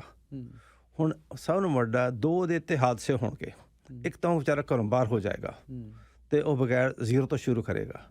ਦੂਸਰਾ ਜਿਹੜਾ ਉਹਦੇ 'ਤੇ ਵੱਡਾ ਹਾਦਸਾ ਹੋਣਾ ਹਲੇ, ਜਿਹੜਾ ਉਸਨੂੰ ਨਹੀਂ ਪਤਾ, ਉਹ ਹੈਗਾ ਕਿ ਜਿਹੜੀ ਇੱਕ ਪ੍ਰਾਪਰਟੀ ਨੇ 2 ਲੱਖ ਦੀ ਲਈ ਸੀ, ਬੈਂਕ ਨੇ 10 ਲੱਖ ਦੀ ਵੇਚ ਦਿੱਤੀ ਆ। ਹੁਣ ਜਿਹੜਾ ਟੈਕਸਮੈਨ ਹੈ, ਉਹ ਟੈਕਸਮੈਨ ਨੇ ਕਹਿਣਾ ਭਾਈ ਤੂੰ 2 ਲੱਖ ਦੀ ਲਈ ਸੀ, 10 ਲੱਖ ਦੀ ਵੇਚੀ ਆ, 8 ਲੱਖ ਤੈਨੂੰ ਮੁਨਾਫਾ ਹੋਇਆ, ਮੈਨੂੰ 8 ਲੱਖ 'ਤੇ ਮੈਨੂੰ ਕੈਪੀਟਲ ਗੇਨ ਚਾਹੀਦਾ। ਹੁਣ ਉਹਨੂੰ 4 ਲੱਖ ਦਾ ਮੁਨਾਫਾ ਕਾਗਜ਼ਾਂ ਦੇ ਵਿੱਚ ਹੋਇਆ, ਅਸਲੀਅਤ ਦੇ ਵਿੱਚ ਉਹਦੇ ਕੋਲ ਕੱਖ ਨਹੀਂ ਹੈਗਾ। ਹੁਣ ਉਸ ਦਾ $1 ਮਿਲੀਅਨ ਟੈਕਸਿਸ ਵੀ ਦੇਣੇ ਆ ਵਿਚਾਰੇ ਨੇ। ਇੱਕ ਤਾਂ ਘਰੋਂ ਬੇਘਰ ਹੋ ਗਿਆ। ਹੁਣ ਇਹ ਜਿਹੜੀ ਗਲਤੀਆਂ ਹੈਗੀਆਂ, ਇਹ ਸਿੰਪਲ 2-3 ਕ੍ਰਾਸ ਕੋਲੈਟਰਲ ਕਿਵੇਂ ਹੁੰਦਾ, ਥੋੜਾ ਐਕਸਪਲੇਨ ਕਰੋਗੇ? ਜੀ, ਕ੍ਰਾਸ ਕੋਲੈਟਰਲ ਦਾ ਮਤਲਬ ਹੁੰਦਾ ਕਿ ਤੁਸੀਂ ਇੱਕ ਪ੍ਰਾਪਰਟੀ ਲਈ ਹੈ, ਮੈਂ ਤੁਹਾਡਾ ਘਰ ਵੀ ਅਤੇ ਦੂਸਰਾ ਘਰ ਵੀ ਉਹਨੂੰ ਜ਼ਮਾਨਤ ਦੇ ਨਾਲ ਰੱਖਾਂਗਾ, ਮੈਂ ਉਹ ਤੁਹਾਡੇ ਘਰ ਦੀ ਸਿਕਿਉਰਿਟੀ ਰੱਖਾਂਗਾ। ਜਦੋਂ ਅਸੀਂ ਉਹਦੇ 'ਚ ਲਿਖਿਆ ਜਾਂਦਾ? ਹਾਂਜੀ, ਇਹਨੂੰ ਕ੍ਰਾਸ ਕੋਲੈਟਰਲ ਕਿਹਾ ਜਾਂਦਾ, ਜਾਂ ਬਲੈਂਕਟ ਮੌਰਗੇਜ ਵੀ ਕਿਹਾ ਜਾਂਦਾ ਹੈਗਾ ਕਿ ਮੈਂ ਤੁਹਾਡੀ ਇਸ ਪ੍ਰਾਪਰਟੀ 'ਤੇ ਵੀ ਮੌਰਗੇਜ ਲਗਾਊਂਗਾ, ਇੱਥੇ ਵੀ ਲਾਊਂਗਾ, ਇੱਥੇ ਵੀ ਲਾਵਾਂਗਾ। ਸਭ ਪ੍ਰਾਪਰਟੀ 'ਤੇ ਮੈਂ ਮਿਲਾਵਾਂਗਾ ਕਿਉਂਕਿ ਤੁਸੀਂ ਲੈਵਰੇਜ ਕਰ ਰਹੇ ਹੈਗੇ ਹੋ। ਅਤੇ ਜਦੋਂ ਵੀ ਕੋਈ ਲੈਂਡਰ ਹੁੰਦਾ, ਲੈਂਡਰ ਨੂੰ ਸਭ ਨੂੰ ਪਹਿਲੀ ਹੁੰਦੀ ਹੈ ਕਿ ਮੇਰੀ ਸਿਕਿਉਰਿਟੀ ਤਰ੍ਹਾਂ ਆਪਣਾ ਪ੍ਰਿੰਸੀਪਲ ਰੈਜ਼ੀਡੈਂਸ ਹੋਵੇ, ਅਤੇ ਲੈਂਡਰ ਬੜਾ ਖੁਸ਼ ਹੁੰਦਾ ਕਿ ਨਹੀਂ ਪਹਿਲਾਂ ਆਪਣਾ ਘਰ ਤਾਂ ਨਹੀਂ ਬੰਦਾ ਗਵਾਏਗਾ ਨਾ। ਲੈਂਡਰ ਦੀ ਹਮੇਸ਼ਾ ਹੀ ਸੇਫਟੀ ਹੁੰਦੀ ਹੈ। ਹੁਣ ਇਹ ਛੋਟਾ ਜਿਹੇ ਹਾਦਸੇ ਨੂੰ ਬਚਾਉਣ ਵਾਸਤੇ ਇਹਦੇ ਹੁਣ 2-3 ਰੀਜ਼ਨ ਹੋ ਸਕਦੇ ਆ। ਹੁਣ ਥੋੜ੍ਹੀ ਜਿਹੀ ਮੈਂ ਲੈਂਗੁਏਜ ਥੋੜ੍ਹੀ ਜਿਹੀ ਚੇਂਜ ਕਰਾਂਗਾ, ਮੈਂ ਮਾफ़ੀ ਮੰਗਾਂਗਾ ਆਪਣੇ ਬਹੁਤ ਸਾਰੇ ਸੁਣਨ ਵਾਲਿਆਂ ਤੋਂ, ਸ਼ਾਇਦ ਇਸ ਚੀਜ਼ ਦਾ ਨਾ ਪਤਾ ਹੋਵੇ। ਕੀ ਤੁਸੀਂ ਆਪਣਾ ਟਰੱਸਟ ਬਣਾਇਆ ਹੋਇਆ? ਕੀ ਤੁਸੀਂ ਐਸੈਟ ਪ੍ਰੋਟੈਕਸ਼ਨ ਵਾਸਤੇ ਪਲਾਨ ਕੀਤਾ ਹੋਇਆ? ਜੇ ਤੁਸੀਂ ਨਹੀਂ ਕੀਤਾ, ਕੀ ਤੁਸੀਂ ਸਾਰੀਆਂ ਪ੍ਰਾਪਰਟੀਆਂ ਆਪਣੇ ਨਾਂ 'ਤੇ ਲੈ ਰਹੇ ਹੋ? ਸਿਰਫ ਆਪਣੇ ਪ੍ਰਿੰਸੀਪਲ ਰੈਜ਼ੀਡੈਂਸ ਆਪਣੇ ਨਾਂ ਤੋਂ ਲਵੋ। ਜਿਹੜੇ ਬਾਕੀ ਪ੍ਰਾਪਰਟੀਆਂ ਹੈਗੀਆਂ ਉਹਨਾਂ ਵਾਸਤੇ ਤੁਸੀਂ ਆਪਣੇ ਵਕੀਲ ਦੇ ਨਾਲ ਆਪਣੇ ਅਕਾਊਂਟੈਂਟ ਨਾਲ ਗੱਲ ਕਰਕੇ ਇੱਕ ਟਰੱਸਟ ਬਣਾਓ ਜਾਂ ਕਾਰਪੋਰੇਸ਼ਨ ਬਣਾਓ। ਹੁਣ ਇਹਨਾਂ ਚੀਜ਼ਾਂ ਵਾਸਤੇ ਤੁਹਾਨੂੰ ਐਕਸਪਰਟ ਦੀ ਲੋੜ ਹੈਗੀ ਆ, ਅਦਰਵਾਈਜ਼ ਤੁਸੀਂ ਸਾਰਾ ਕੁਝ ਜਿਹੜੀਆਂ ਇਨਵੈਸਟਮੈਂਟ ਪ੍ਰਾਪਰਟੀਜ਼ ਨੇ ਉਹ ਆਪਣੇ ਨਾਂ 'ਤੇ ਨਹੀਂ ਲੈਣੀਆਂ ਚਾਹੀਦੀਆਂ, ਕਦੇ ਵੀ ਨਹੀਂ ਲੈਣੀਆਂ ਚਾਹੀਦੀਆਂ, ਕਿਉਂਕਿ ਇਹ ਟੈਕਸ ਬੈਨੀਫਿਟ ਨਹੀਂ ਹੈਗੇ। ਔਰ ਤੁਹਾਨੂੰ ਇੱਕ ਮੈਂ ਛੋਟੀ ਜਿਹੀ ਗੱਲ ਪਹਿਲਾਂ ਸ਼ੁਰੂ ਕੀਤੀ ਸੀ ਕਿ ਕੈਨੇਡਾ ਦੇ ਵਿੱਚ ਕੋਈ ਵੀ ਇਨਸਾਨ ਜਦੋਂ ਪੈਸੇ ਕਮਾਉਂਦਾ ਉਹਦੇ ਵਿੱਚੋਂ 30 to 50% ਤਾਂ ਟੈਕਸਮੈਨ ਲੈ ਜਾਂਦਾ। ਦੂਸਰੀ ਗੱਲ ਹੈ ਬਾਕੀ ਅੱਧਾ ਟੈਕਸਾਂ 'ਚ ਗਿਆ, ਅੱਧਾ ਮੌਰਗੇਜ 'ਚ ਗਿਆ, ਬਾਕੀ ਤਾਂ ਕੁਛ ਨਹੀਂ ਰਿਹਾ। ਹੁਣ ਇਹਦੇ ਵਿੱਚ ਬੜੀਆਂ 2 ਬਹੁਤ ਵਧੀਆ ਗੱਲਾਂ। ਜਿਹੜੇ ਬੰਦੇ ਸਿਆਣੇ ਹੈਗੇ ਆ, ਜਿਨ੍ਹਾਂ ਨੂੰ ਇਹਨਾਂ ਦੀ ਥੋੜ੍ਹੀ ਸਮਝ ਆ, ਉਹਨਾਂ ਨੂੰ ਇਹ ਪਤਾ ਕਿ ਨਹੀਂ ਮੈਂ ਆਪਣੀ ਸਾਰੀ ਇਨਕਮ ਦਾ 12% ਤੋਂ ਵੱਧ ਟੈਕਸ ਨਹੀਂ ਦੇਣਾ। ਕਿੰਨਾ ਫਰਕ ਪੈ ਗਿਆ? ਕਿਤੇ ਤੁਸੀਂ 30 ਤੋਂ 50% ਦੇ ਰਹੇ ਹੋ, ਕਿੱਥੇ 12% ਦੇ ਰਿਹਾ। ਔਰ ਉਸ ਤੋਂ ਇਲਾਵਾ ਉਹਦੇ ਵਿੱਚ ਥੋੜ੍ਹੀ ਜਿਹੀ ਟੈਕਸ ਪਲੈਨਿੰਗ ਕਰਕੇ ਉਹ ਆਪਣੇ ਟੈਕਸ ਫਰੀ ਡਿਵੀਡੈਂਡ ਵੀ ਕਰ ਲੈਂਦੇ ਨੇ। ਪਰ ਇਹ ਗੱਲਾਂ ਵਾਸਤੇ ਕਿਸੇ ਤੁਹਾਨੂੰ ਸਿਆਣੇ CPA ਦੇ ਕੋਲ ਬੈਠ ਕੇ ਗੱਲ ਕਰਨੀ, ਪਰ ਐਕਸਪਰਟ ਤੁਹਾਨੂੰ ਸਮਝਾ ਸਕਦਾ ਕਿ ਤੂੰ ਇਸ ਤਰ੍ਹਾਂ ਇਸ ਚੀਜ਼ ਦਾ ਇਨਫਰਾਸਟਰਕਚਰ ਬਣਾਉਣਾ ਹੈਗਾ। ਹੁਣ ਇਹ ਗੱਲਾਂ ਦਾ ਮਤਲਬ ਇਹ ਸੀ ਕਿ ਜਦੋਂ ਤੁਸੀਂ ਇੱਕ ਛੋਟੀ ਜਿਹੀ ਗਲਤੀ ਕਰਦੇ ਹੋ, ਪ੍ਰਾਪਰਟੀਆਂ ਤੁਸੀਂ ਲਈ ਜਾਂਦੇ ਆਪਣੇ ਨਾਂ 'ਤੇ, ਇਹ ਇੱਕ ਅੱਛੀ ਸਟ੍ਰੈਟਜੀ ਨਹੀਂ ਹੈ। ਤੁਸੀਂ ਆਪਣੇ CPA ਦੇ ਨਾਲ, CR ਦੇ ਨਾਲ ਬਹੁਤ ਚੰਗੀ ਤਰ੍ਹਾਂ ਗੱਲ ਕਰੋ। ਦੂਸਰੀ ਗੱਲ, ਹੁਣ ਮੈਂ ਛੋਟੀ ਜਿਹੀ ਗੱਲ ਕਰਾਂਗਾ, ਇਹ ਬੜੀਆਂ 2 ਚੁੱਭਣ ਵਾਲੀਆਂ ਗੱਲਾਂ ਹੈਗੀਆਂ, ਪਰ ਬੜਾ ਵੱਡਾ ਸੱਚ ਹੈ। ਜੇ ਤੁਸੀਂ ਇਹ 2 ਗੱਲਾਂ ਪੰਨੇ ਬੰਨ੍ਹ ਲਓਗੇ ਤਾਂ ਕੈਨੇਡਾ ਦੇ ਵਿੱਚ ਤੁਹਾਡੇ ਵਰਗਾ ਤੋਂ ਵਧੀਆ ਅਮੀਰ ਬੰਦਾ ਕੋਈ ਹੋ ਹੀ ਨਹੀਂ ਸਕਦਾ। ਸਭ ਨੂੰ ਵੱਡੀ ਕਿ ਜਦੋਂ ਤੁਸੀਂ ਕੋਈ ਜ਼ਰੂਰੀ ਨਹੀਂ ਕਿ ਤੁਸੀਂ ਕਿੰਨਾ ਪੈਸਾ ਕਮਾ ਰਹੇ ਹੋ, ਤੁਸੀਂ 2 ਲੱਖ ਕਮਾ ਰਹੇ ਹੋ, 4 ਲੱਖ ਕਮਾ ਰਹੇ ਹੋ, 10 ਲੱਖ ਕਮਾ ਰਹੇ ਹੋ। ਕੀ ਤੁਸੀਂ ਆਪਣੇ ਟੈਕਸ ਵਾਸਤੇ ਕੀ ਕਰ ਰਹੇ ਹੋ? ਦੂਜੀ ਗੱਲ ਹੈ ਜਿਹੜਾ ਤੁਹਾਡਾ ਪ੍ਰਿੰਸੀਪਲ ਰੈਜ਼ੀਡੈਂਸ ਹੈਗਾ, ਜਿਸ ਘਰ ਤੁਸੀਂ ਰਹਿੰਦੇ ਹੋ, ਉਸ ਨੂੰ ਪੇ ਆਫ ਕਿੰਨੀ ਜਲਦੀ ਕਰ ਰਹੇ ਹੋ? ਨਵਤਾਜ ਜੀ, ਤੁਸੀਂ ਗੱਲ ਕਰ ਰਹੇ ਸੀ ਕਿ ਜਿਹੜੀ ਟੈਕਸ ਸੇਵਿੰਗ ਦੀ ਅਤੇ ਘਰ ਨੂੰ ਜਿਹੜਾ ਪ੍ਰਾਇਮਰੀ ਘਰ ਹੈ ਉਹਨੂੰ ਫ੍ਰੀ ਕਰਨ ਵਾਲੀ ਗੱਲ ਕਿ ਬਹੁਤ ਇੰਪੋਰਟੈਂਟ ਹੈ ਜੀ ਸਰ। ਇਹ ਦੱਸੋ ਕਿਉਂਕਿ ਜ਼ਿਆਦਾਤਰ ਤਾਂ ਇਸੇ ਉਲਟੀ ਸੁਣਿਆ ਹੁੰਦਾ ਆਮ ਕਰਕੇ ਅਸੀਂ ਰੀਅਲਟਰ ਤੋਂ ਇੱਥੇ। ਗੱਲ ਇਸ ਤਰ੍ਹਾਂ ਕਿ ਜਦੋਂ ਅਸੀਂ ਕਰ ਲੈਂਦੇ ਹਾਂ ਅਤੇ ਸਾਨੂੰ ਵੱਡਾ ਜਿਹੜਾ ਖਰਚਾ ਹੁੰਦਾ ਉਹ ਹੁੰਦਾ ਮੌਰਗੇਜ ਪੇਮੈਂਟਸ ਦਾ। ਹੁਣ ਜਦੋਂ ਵੀ ਤੁਸੀਂ ਮੌਰਗੇਜ ਲੈਂਦੇ ਹੋ ਤਾਂ ਉਹਦੇ 'ਚ ਦੋ ਗੱਲਾਂ ਜ਼ਰੂਰੀ ਆ। ਪਹਿਲੀ ਗੱਲ ਦੇਖੋ, ਟਾਈਮ ਔਖਾ ਵੀ ਆਉਂਦਾ ਸੌਖਾ ਵੀ ਆਉਂਦਾ। ਹਰ ਮੌਰਗੇਜ ਦੇ ਵਿੱਚ ਸਕਿਪ ਏ ਪੇਮੈਂਟ ਪਲਾਨ ਬਹੁਤ ਜ਼ਰੂਰੀ ਆ। ਜੇ ਤੁਹਾਨੂੰ ਸਕਿਪ ਏ ਪੇਮੈਂਟ ਤੁਹਾਨੂੰ ਨਹੀਂ ਦੇ ਰਿਹਾ ਤਾਂ ਤੁਸੀਂ ਮੰਗੋ, ਬੈਂਕ ਤੋਂ ਲਓ, ਲੈਂਡਰ ਤੋਂ ਲਓ। ਉਹ ਬਹੁਤ ਜ਼ਰੂਰੀ ਹੈ ਕਿਉਂਕਿ ਕੱਲ੍ਹ ਤੁਹਾਡੇ ਤੋਂ ਔਖਾ ਸੌਖਾ ਟਾਈਮ ਆ ਸਕਦਾ ਹੈਗਾ। ਉਹ ਤੁਹਾਡੀ ਸੇਫਟੀ ਹੈਗਾ। ਉਹ ਪਲਾਨ ਕੀ ਹੁੰਦਾ? Skip A payment. ਓਕੇ। ਕਿ ਤੁਸੀਂ ਆਪਣੀ ਪੇਮੈਂਟ 1 ਮਹੀਨੇ ਦੀ ਮਿਸ ਕਰ ਸਕਦੇ ਹੋ, ਉਹ ਫਿਰ ਤੁਹਾਡੇ ਪ੍ਰਿੰਸੀਪਲ 'ਚ ਐਡ ਕਰ ਦਿੰਦੇ ਆ ਕਿਉਂਕਿ ਤੁਹਾਨੂੰ ਪਾਵਰ ਆਫ ਸੇਲ ਜਾਂ ਕੁਛ ਜਾਂ ਫੋਰਕਲੋਜ਼ਰ ਨਾ ਹੋਣੀ ਪਵੇ। ਦੁੱਖ ਸੁੱਖ ਹਰ ਇਨਸਾਨ 'ਤੇ ਆਉਂਦਾ। ਦੂਸਰੀ ਗੱਲ ਹੈ ਕਿ ਜਦੋਂ ਤੁਸੀਂ ਮੌਰਗੇਜ ਲੈਂਦੇ ਹੋ ਤਾਂ ਪਹਿਲਾਂ ਉਹ ਬੈਂਕ ਨੂੰ ਕਹੋ ਕਿ ਮੈਨੂੰ ਅਮੋਰਟਾਈਜੇਸ਼ਨ ਦਾ ਸਕੈਜੂਲ ਦੇ ਦੇ। ਤੁਸੀਂ ਦੇਖੋਗੇ ਕਿ ਤੁਹਾਡੀ ਸਪੋਜ਼ ਕਰੋ ਘਰ ਦੀ ਪੇਮੈਂਟ $3500 ਹੈ। ਤੁਸੀਂ ਦੇਖੋਗੇ ਜਿਹੜੀ ਪਹਿਲੀ ਪੇਮੈਂਟ ਹੈ ਮੇਰੇ ਉਹ 'ਚ $350 ਪ੍ਰਿੰਸੀਪਲ ਜਾ ਰਿਹਾ ਅਤੇ $3100 ਮੇਰਾ ਇੰਟਰਸਟ ਵਿੱਚ ਜਾ ਰਿਹਾ। ਹੁਣ ਤੁਸੀਂ ਦੇਖੋ ਕਿ ਜੇ ਮੈਂ $350 ਬਚਾਵਾਂ ਤਾਂ ਮੇਰਾ 3100 ਬਚਦਾ। ਅਤੇ ਫਿਰ ਤੁਸੀਂ ਕਹੋਗੇ ਨਹੀਂ ਮੈਂ ਕਿਸ ਤਰ੍ਹਾਂ ਕਰਾਂ। ਹੁਣ ਇੱਕ ਹੋਰ ਸਟ੍ਰੈਟਜੀ ਯੂਟੀਲਾਈਜ਼ ਕੀਤੀ ਜਾਂਦੀ ਹੈ ਜਿਹੜੇ ਬਹੁਤ ਯੰਗ ਬੱਚੇ ਕਰਦੇ ਨੇ, ਉਸ ਨੂੰ ਕਹਿੰਦੇ ਨੇ ਹਾਊਸ ਹੈਕਿੰਗ।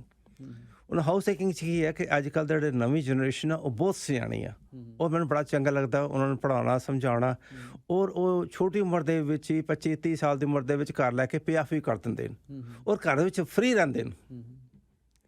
ਅੱਛਾ, ਹੁਣ ਇਹ ਗੱਲਾਂ ਉਹਨਾਂ ਨੂੰ ਸਮਝਾ ਦਿੰਦੇ ਆ ਕਿ ਜੇ ਦੇਖੋ ਜੀ ਕਿ ਤੁਸੀਂ ਮਿਲੀਅਨ ਦੀ ਮੌਰਗੇਜ ਲਈ ਆ, ਇਹ 25 ਸਾਲ ਦਾ ਤੁਸੀਂ ਕਰਜ਼ਾ ਬੰਨ ਲਿਆ। ਇਹ 25 ਸਾਲ ਤੁਹਾਡੀ ਇੰਨੀਆਂ ਕਿਸ਼ਤਾਂ ਚੱਲਣੀਆਂ ਹੈਗੀਆਂ। ਪਰ ਇਹ ਦੇਖ ਲਓ ਇੱਕ ਤੁਸੀਂ 10 ਲੱਖ ਦਾ ਕਰਜ਼ਾ ਲਿਆ ਅਤੇ ਇਹ ਦੇਖ ਲਓ ਕਿ ਤੁਸੀਂ ਇੰਟਰਸਟ ਕਿੰਨਾ ਦੇਣਾ। ਡਿਪੈਂਡ ਕਰਦਾ ਇੰਟਰਸਟ ਰੇਟ 'ਤੇ ਕਿ ਤੁਸੀਂ 2 ਮਿਲੀਅਨ ਇੰਟਰਸਟ ਦਿਓਗੇ, 2.5 ਵੀ ਦਿਓਗੇ, 3 ਮਿਲੀਅਨ ਦਿਓਗੇ। ਸੋ ਕਰਜ਼ਾ ਤੁਹਾਡਾ ਲਿਆ ਤੁਸੀਂ 10 ਲੱਖ ਅਤੇ ਮੋੜਨਾ ਤੁਸੀਂ ਵਿਆਜ ਪਾ ਕੇ 3 ਲੱਖ ਜਾਂ 4 ਲੱਖ ਡਿਪੈਂਡ ਕਰਦਾ ਇੰਟਰਸਟ ਰੇਟ 'ਤੇ।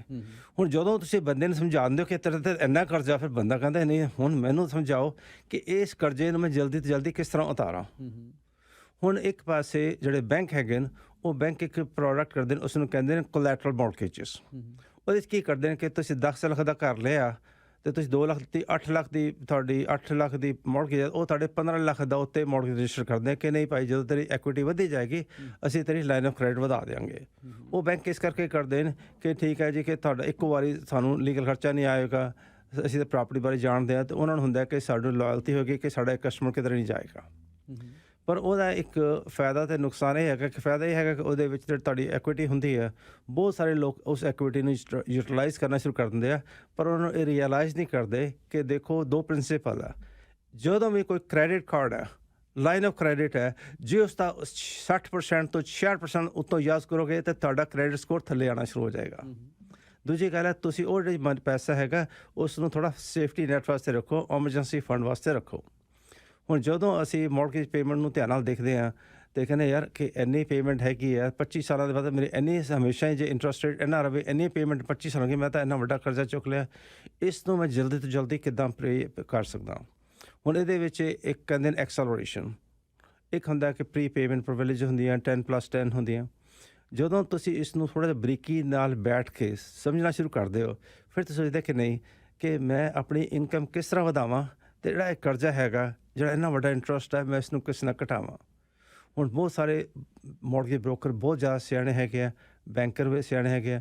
ਪਰ ਜੇ ਤੁਸੀਂ ਉਹਨਾਂ ਦੇ ਕੋਲ ਬੈਠ ਕੇ ਇਹ ਸਾਰੀ ਗੱਲ ਸਮਝ ਲਓ ਕਿ ਦੇਖੋ ਵੀ ਦੁਨੀਆ ਦਾ ਸਭ ਨੂੰ ਮੇਰੀ ਜ਼ਿੰਦਗੀ ਦਾ ਸਭ ਨੂੰ ਵੱਡਾ ਕਰਜ਼ਾ ਉਹ ਮੇਰੇ ਘਰ ਦਾ, ਕਿਉਂਕਿ ਬਹੁਤ ਸਾਰੇ ਲੋਕਾਂ ਦੇ ਕੋਲ ਇਨਵੈਸਟਮੈਂਟ ਪ੍ਰਾਪਰਟੀ ਨਹੀਂ ਹੈਗੀ। ਹੁਣ ਅੱਜ ਅਸੀਂ ਇਸ ਟਾਈਮ ਦੇ ਉੱਤੇ ਸਿਰਫ ਪ੍ਰਿੰਸੀਪਲ ਰੈਜ਼ੀਡੈਂਸ ਦੀ ਗੱਲ ਕਰ ਰਹੇ ਹੈਗੇ। ਜਿਹੜੀ ਇਨਵੈਸਟਮੈਂਟ ਪ੍ਰਾਪਰਟੀ ਹੈ ਉਹਦੇ ਸਾਰੀ ਗੇਮ ਟੋਟਲੀ ਡਿਫਰੈਂਟ ਹੈਗੀ ਹੈ। ਅਤੇ ਜਦੋਂ ਅਸੀਂ ਇਸ ਚੀਜ਼ ਨੂੰ ਬੜੇ ਧਿਆਨ ਨਾਲ ਦੇਖ ਲੈਂਦੇ ਹਾਂ ਕਿ ਨਹੀਂ, ਇਹ ਮੰਨ ਲਿਆ 8 ਲੱਖ ਦਾ ਤੁਸੀਂ ਲੋਨ ਤੁਹਾਡਾ ਮੌਰਗੇਜ ਹੈ ਜੀ, ਤੁਸੀਂ 30 ਸਾਲਾਂ 'ਚ ਜਾਂ 25 ਸਾਲਾਂ 'ਚ ਅਸਲ 'ਚ ਕਿੰਨਾ ਮੋੜਦੇ ਹੋ? ਉਹ ਡਿਪੈਂਡ ਕਰਦਾ ਇੰਟਰਸਟ ਰੇਟ 'ਤੇ। ਜਿਵੇਂ ਹੁਣ ਅੱਜ ਦੇ ਰੇਟ ਦੀ ਗੱਲ ਕਰ ਰਹੇ ਆਪਾਂ, ਅੱਜ ਦੇ ਰੇਟ 'ਚ ਮੇਰਾ ਖਿਆਲ 2 ਤੋਂ 2.5 ਗੁਣਾ ਉਹ ਤੁਹਾਨੂੰ ਕੈਲਕੂਲੇਸ਼ਨ ਕਰਨੀ ਪਏਗੀ। 2 ਤੋਂ 2.5 ਗੁਣਾ ਤੁਸੀਂ ਮੋੜ ਰਹੇ ਹੋ। ਸੋ ਜੇ ਤੁਸੀਂ ਇਹਨੂੰ ਜਲਦੀ ਉਤਾਰ ਲੈਂਦੇ ਹੋ ਜੀ ਅਤੇ ਤਕਰੀਬਨ ਉਨੀ ਅਮਾਊਂਟ ਤੁਸੀਂ ਸੇਵ ਕਰ ਲਈ ਸਮਝ ਲਓ। ਨਹੀਂ, ਉਸ ਤੋਂ ਇਲਾਵਾ ਇੱਕ ਹੋਰ ਚੀਜ਼ ਹੈ, ਜਦੋਂ ਤੁਸੀਂ ਕਿਸੇ ਕੋਲ ਕੰਮ ਕਰਦੇ ਹੋ, ਸਪੋਜ਼ ਕਰੋ 10,000 ਤੁਸੀਂ ਕਮਾਉਂਦੇ ਹੋ ਮਹੀਨੇ ਦਾ, 5,000 ਤਾਂ ਗੌਰਮੈਂਟ ਲੈ ਗਈ ਜਾਂ 3,000 ਗੌਰਮੈਂਟ ਲੈ ਗਈ। ਹੁਣ ਜਿਹੜਾ ਬਾਕੀ ਤੁਸੀਂ ਆਫਟਰ ਟੈਕਸ ਪੇ ਕਰ ਰਹੇ ਹੋ, ਹੁਣ ਇੰਨੇ ਵੱਡੇ ਅਮਾਊਂਟ ਨੂੰ ਪੇ ਆਫ ਕਰਨ ਲਈ ਤੁਹਾਨੂੰ ਕਿੰਨੀ ਇਨਕਮ ਕਮਾਉਣੀ ਪਏਗੀ ਇਹਦਾ ਤੁਸੀਂ ਆਪ ਹੀ ਹਿਸਾਬ ਲਾਓ। ਕਿਉਂਕਿ ਤੁਸੀਂ ਜਦੋਂ ਪੈਸੇ ਕਮਾਉਂਦੇ ਹੋ ਸਾਰੇ ਪੈਸੇ ਤੁਸੀਂ ਘਰ ਨਹੀਂ ਲੈ ਕੇ ਆ ਜਾਂਦੇ, ਟੈਕਸਮੈਨ ਪਹਿਲਾਂ ਲੈ ਜਾਂਦਾ। ਅਤੇ ਇਸ ਕਰਕੇ ਜਿਹੜਾ ਸਭ ਨੂੰ ਵੱਡਾ ਜ਼ਿੰਦਗੀ ਦਾ ਬੋਝ ਹਰ ਆਮ ਇਨਸਾਨ ਵਾਸਤੇ ਜਿਹੜਾ ਕੈਨੇਡਾ ਦੇ ਵਿੱਚ ਰਹਿੰਦਾ ਹੈ, ਜਿਹਦੇ ਕੋਲ ਪ੍ਰਿੰਸੀਪਲ ਰੈਜ਼ੀਡੈਂਸ ਹੈਗਾ, ਉਹਦਾ ਹੁੰਦਾ ਕਿ ਮੈਂ ਮੌਰਗੇਜ ਨੂੰ ਕਿਸ ਤਰ੍ਹਾਂ ਪੇ ਆਫ ਕਰਾਂ। ਜਦੋਂ ਮੌਰਗੇਜ ਪੇ ਆਫ ਹੋ ਗਈ, ਉਸ ਤੋਂ ਬਾਅਦ ਜੇ ਤੁਸੀਂ ਉਹਦੇ 'ਤੇ ਕੁਝ ਬੋਰੋ ਕਰਨਾ ਚਾਹੁੰਦੇ ਹੈਗੇ ਹੋ ਅਤੇ ਤੁਸੀਂ ਉਹ ਜਿਹੜਾ ਹੈ ਲੋਨ ਦਿਓ ਆਪਣੀ ਕਾਰਪੋਰੇਸ਼ਨ ਨੂੰ, ਕਿਉਂਕਿ ਤੁਸੀਂ ਹਰ ਐਂਗਲ ਦੇ ਦੇਖੋ ਕਿ ਜਿਸ ਹਿਸਾਬ ਨਾਲ ਕੈਨੇਡਾ ਦਾ ਕਾਨੂੰਨ ਹੈਗਾ, ਤੁਹਾਨੂੰ ਦੋਨੋਂ ਪੈਸੇ ਬੈਨੀਫਿਟ ਹੋ ਜਾਣ। ਇੱਕ ਪਾਸੇ ਤੁਹਾਡੀ ਇਨਕਮ ਵੀ ਹੋ ਜਾਏ, ਦੂਜੇ ਪਾਸੇ ਤੁਹਾਡੇ ਟੈਕਸ ਵੀ ਬਚ ਜਾਣ। ਇਹ ਦੋ ਚੀਜ਼ਾਂ ਇਹ ਥੋੜ੍ਹਾ ਜਿਹਾ ਗੱਲ ਐਕਸਪਲੇਨ ਕਰੋ ਜੀ। ਆਪਣੀ ਤੁਸੀਂ ਜੇ ਤੁਸੀਂ ਕੁਝ ਬੋਰੋ ਕਰਨਾ, ਜਦੋਂ ਤੁਹਾਡਾ ਘਰ ਫ੍ਰੀ ਵੀ ਹੋ ਗਿਆ ਅਤੇ ਆਪਣੀ ਕਾਰਪੋਰੇਸ਼ਨ ਨੂੰ ਲੋਨ ਦਿਓ, ਉਹ ਕਿੱਦਾਂ? ਮੈਂ ਤੁਹਾਨੂੰ ਇੱਕ ਗੱਲ ਹੋਰ ਸਟੈਪ ਅੱਗੇ ਲੈ ਜਾਣਾ। ਸਪੋਜ਼ ਕਰੋ ਤੁਸੀਂ ਸ਼ਾਦੀशुदा ਹੈਗੇ ਹੋ, ਤੁਸੀਂ ਆਪਣੇ ਸਪਾਊਸ ਤੋਂ ਵੀ ਕਰਜ਼ਾ ਲੈ ਸਕਦੇ ਹੋ ਇਨਵੈਸਟਮੈਂਟ ਪ੍ਰਾਪਰਟੀ ਵਾਸਤੇ। ਉਸ ਨੂੰ ਜਿਹੜਾ ਔਨਗੋਇੰਗ ਇੰਟਰਸਟ ਰੇਟ ਦੇ ਸਕਦੇ ਹੋ। ਜਿਹੜੀ ਉਹਦੀ ਇਨਕਮ ਹੋਏਗੀ, ਜਦ ਤੁਸੀਂ ਇੰਟਰਸਟ ਦਿਓਗੇ, ਜੇ ਉਹਦੀ ਇਨਕਮ ਲੋ ਹੈਗੀ ਉਹਨੂੰ ਕਲੇਮ ਕਰ ਲਵੋ। ਤੁਹਾਨੂੰ ਬਾਹਰ ਪੈਸੇ ਉਧਾਰ ਲੈਣ ਦੀ ਕੀ ਲੋੜ ਪਈ ਹੈ, ਜਦ ਤੁਸੀਂ ਆਪਣੇ ਆਪ ਤੋਂ ਲੈ ਸਕਦੇ ਹੋ, ਆਪਣੇ ਸਪਾਊਸ ਤੋਂ ਲੈ ਸਕਦੇ ਹੈਗੇ ਹੋ। ਉਸ ਤੋਂ ਇਲਾਵਾ ਹੋਰ ਵੀ ਕਈ ਚੀਜ਼ਾਂ ਹੈਗੀਆਂ ਜਿਨ੍ਹਾਂ ਨੂੰ ਅਸੀਂ ਯੂਟੀਲਾਈਜ਼ ਕਰ ਸਕਦੇ ਹੈਗੇ ਹਾਂ। ਕਿਸੇ ਦੀ RSP ਹੈਗੀ ਹੈ, ਕਿਸੇ ਦਾ TFSA ਹੈਗਾ, ਉਹ ਵੀ ਯੂਟੀਲਾਈਜ਼ ਕਰ ਸਕਦੇ ਹੈਗੇ ਅਸੀਂ। ਉਹਦੇ ਵਿੱਚ ਵੀ ਇੱਕ ਹੋਰ ਬੜੀਆਂ ਵਧੀਆ ਸਟ੍ਰੈਟਜੀਜ਼ ਹੈਗੀਆਂ। ਜਦੋਂ ਵੀ ਤੁਸੀਂ ਕੋਈ ਇਨਵੈਸਟਮੈਂਟ ਪ੍ਰਾਪਰਟੀ ਲੈਂਦੇ ਹੋ, ਉਹਦੇ ਵਿੱਚ ਤੁਸੀਂ ਇਹ ਕੋਸ਼ਿਸ਼ ਕਰੋ ਕਿ ਮੈਕਸਿਮਮ ਪੈਸਾ ਬੋਰੋ ਕਰੋ। ਜਿਹੜਾ ਤੁਸੀਂ ਪੈਸਾ ਬੋਰੋ ਕੀਤਾ, ਉਹਦਾ ਜਿਹੜਾ ਇੰਟਰਸਟ ਆ ਉਹ ਰਾਈਟ ਆਫ ਹੋ ਜਾਂਦਾ।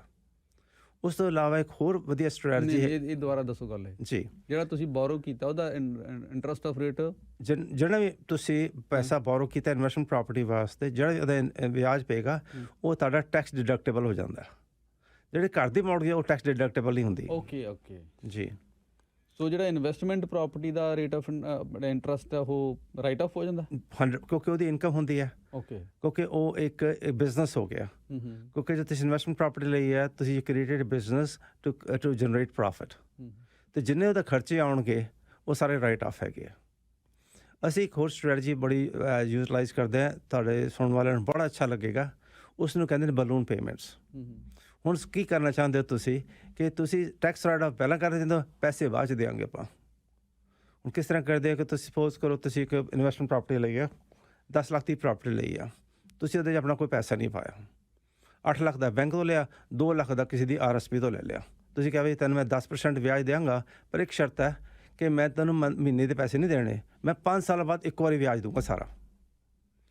ਪਰ ਕਿਉਂਕਿ ਤੁਸੀਂ ਉਹਦਾ ਵਿਆਜ ਦੇਣਾ ਹੈਗਾ, ਹਰ ਸਾਲ ਤੁਸੀਂ ਜਦੋਂ ਉਹਦਾ ਵਿਆਜ ਦੇਣਾ, ਹਾਲੇ ਤੁਸੀਂ ਦਿੱਤਾ ਨਹੀਂ, ਉਹ ਤੁਸੀਂ ਟੈਕਸ ਰਾਈਟ ਆਫ ਪਹਿਲਾਂ ਕਰ ਸਕਦੇ ਹੋ।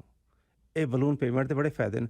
ਜਿਹੜੇ ਇਨਵੈਸਟਮੈਂਟ ਸਟ੍ਰੈਟਜੀਜ਼ ਹੁੰਦੀਆਂ ਨਾ, ਇਹਨਾਂ ਦੇ ਵਿੱਚ ਜ਼ਰੂਰੀ ਨਹੀਂ ਹੈ ਕਿ ਹਰ ਕੰਮ ਆਪਾਂ ਕਨਵੈਨਸ਼ਨਲ ਕਰਨਾ। ਉਹਦੇ ਵਿੱਚ ਅਸੀਂ ਹਮੇਸ਼ਾ ਦੋ ਚੀਜ਼ਾਂ ਧਿਆਨ ਰੱਖਦੇ ਹਾਂ। ਪਹਿਲੀ ਗੱਲ ਇੱਕ ਕਾਨੂੰਨੀ ਹੋਣੀ ਚਾਹੀਦੀ ਹੈ, ਦੂਜੀ ਗੱਲ ਹੈ ਕਿ ਤੁਹਾਨੂੰ ਟੈਕਸ ਬੈਨੀਫਿਟ ਵੀ ਹੋਵੇ, ਤੀਜੀ ਗੱਲ ਹੈ ਕਿ ਇਹਦੇ ਨਾਲ ਤੁਹਾਡਾ ਕੈਸ਼ ਫਲੋ ਵਧੀਆ ਹੋਵੇ, ਔਰ ਚੌਥੀ ਗੱਲ ਹੈਗੀ ਹੈ ਕਿ ਜਿਹੜੀ ਇਨਵੈਸਟਮੈਂਟਸ ਹੁੰਦੀਆਂ ਉਹ ਪੈਸੇ ਨਾਲ ਨਹੀਂ ਹੁੰਦੀਆਂ, ਉਹ ਸਿਰਫ ਸਟ੍ਰੈਟਜੀਜ਼ ਨਾਲ ਹੁੰਦੀਆਂ। ਜਿੰਨੇ ਵੀ ਵੱਡੇ ਵੱਡੇ ਬਿਲਡਰ ਹੈਗੇ, ਕਾਰਪੋਰੇਸ਼ਨ ਹੈਗੇ, ਸਾਰੇ ਹੀ ਪੈਸਾ ਉਧਾਰਾ ਲੈ ਕੇ ਕੰਮ ਕਰਦੇ ਹਨ। ਔਰ ਇਨਵੈਸਟਮੈਂਟ ਦਾ ਪਹਿਲਾ ਪ੍ਰਿੰਸੀਪਲ ਹੈ ਕਿ ਜੇ ਤੁਸੀਂ ਹੋ ਸਕੇ ਵੱਧ ਤੋਂ ਵੱਧ ਪੈਸਾ ਬੋਰੋ ਕਰਕੇ ਉਹ ਇਨਵੈਸਟ ਕਰੋ। ਸੋ ਇਨਵੈਸਟਮੈਂਟ ਪੈਸੇ ਦੀ ਖੇਡ ਨਹੀਂ ਹੈ, ਸਮਝਦਾਰੀ ਦੀ ਖੇਡ। ਸਮਝਦਾਰੀ ਦੀ ਬਿਲਕੁਲ ਖੇਡ ਆ। ਨਵਤਾਜ ਜੀ, ਕੁਛ ਸਵਾਲ ਲੈਣ ਤੋਂ ਪਹਿਲਾਂ ਜਿਹੜੀਆਂ ਕੁਛ ਹੋਰ ਗੱਲਾਂ ਤੁਸੀਂ ਐਡ ਕਰਨਾ ਚਾਹੁੰਦੇ ਹੋ, ਜਿਹੜੀਆਂ ਇੰਪੋਰਟੈਂਟ ਚੀਜ਼ਾਂ ਰਹਿ ਗਈਆਂ? ਜੀ, ਸਭ ਨੂੰ ਜ਼ਰੂਰੀ ਗੱਲ ਹੋਰ ਹੈਗੀ ਹੈ ਕਿ ਤੁਸੀਂ ਜਿਸ ਸ਼ਹਿਰ ਦੇ ਵਿੱਚ ਘਰ ਲੈਣਾ ਚਾਹੁੰਦੇ ਹੋ, ਉਸ ਸਿਟੀ ਨੂੰ ਫੋਨ ਕਰੋ। ਉਸ ਫੋਨ ਕਰਨ ਦਾ ਮਤਲਬ ਬਹੁਤ ਸਾਰੀਆਂ ਗੱਲਾਂ ਹੈਗੀਆਂ।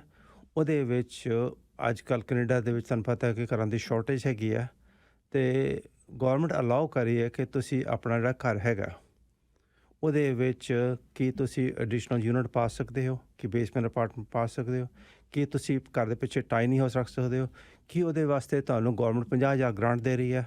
ਜੇ ਤੁਸੀਂ ਡਾਊਨਟਾਊਨ ਟੋਰਾਂਟੋ ਵਿੱਚ ਰਹਿੰਦੇ ਹੋ, ਉੱਥੇ ਲੇਨਵੇ ਹਾਊਸ ਹੈ ਜਿਨ੍ਹਾਂ ਦੀ ਆਲਮੋਸਟ ਤਕਰੀਬਨ 350 ਕਿਲੋਮੀਟਰ ਦੇ ਏਰੀਏ 'ਚ ਹੈਗੀ ਆ, ਉਹਦੇ ਵਾਸਤੇ ਵੀ ਤੁਹਾਨੂੰ ਗੌਰਮੈਂਟ ਪੈਸੇ ਦੇ ਰਹੀ ਆ। ਸਭ ਨੂੰ ਵੱਡੀ ਗੱਲ ਹੈ ਕਿ ਸਾਡੀ ਕਮਿਊਨਿਟੀ ਦੇ ਵਿੱਚ ਸਾਡੇ ਨਾਲ ਆਪਣੇ ਮਾਤਾ ਪਿਤਾ, ਸਾਡੇ ਬਜ਼ੁਰਗ ਰਹਿੰਦੇ ਨੇ, ਉਹਨਾਂ ਦਾ ਸਾਨੂੰ ਕਿਸ ਤਰ੍ਹਾਂ ਫਾਇਦਾ ਹੁੰਦਾ।